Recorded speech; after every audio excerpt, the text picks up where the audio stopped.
Welcome to Penrose Learning, where we make understanding easy. In this video, I will show you how to get Clash of Clans on PC.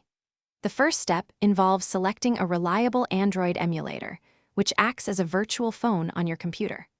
Popular choices include BlueStacks or LD Player, known for their smooth performance and compatibility.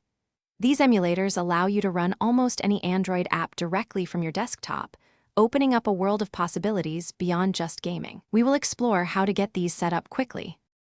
Selecting the right emulator is crucial for a smooth gaming experience. BlueStacks is a very popular choice, trusted by millions for its robust features and easy interface. Alternatively, LD Player is often praised for its high performance and lower system resource usage, which can be ideal for older computers. Both options are free to download and install, providing a solid foundation for your mobile gaming adventures. Consider your computer's specifications before making your final decision. Once you have chosen an emulator, navigate to its official website to download the installer.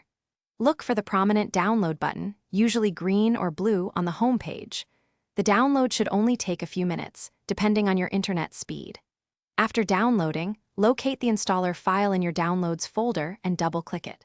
Follow the simple on-screen instructions, accepting the terms and conditions, to complete the installation process seamlessly. This usually takes about 5 minutes. With your emulator successfully installed, open it to find a familiar Android interface. You will need to sign in with your Google account, which is a standard procedure for accessing the Play Store. Once logged in, navigate to the Play Store icon within the emulator, just as you would on a physical Android device. Use the search bar to find Clash of Clans, then simply click Install to begin downloading the game. The installation usually finishes within a couple of minutes. Thanks for watching. If this was helpful, leave a like and consider subscribing. See you next time.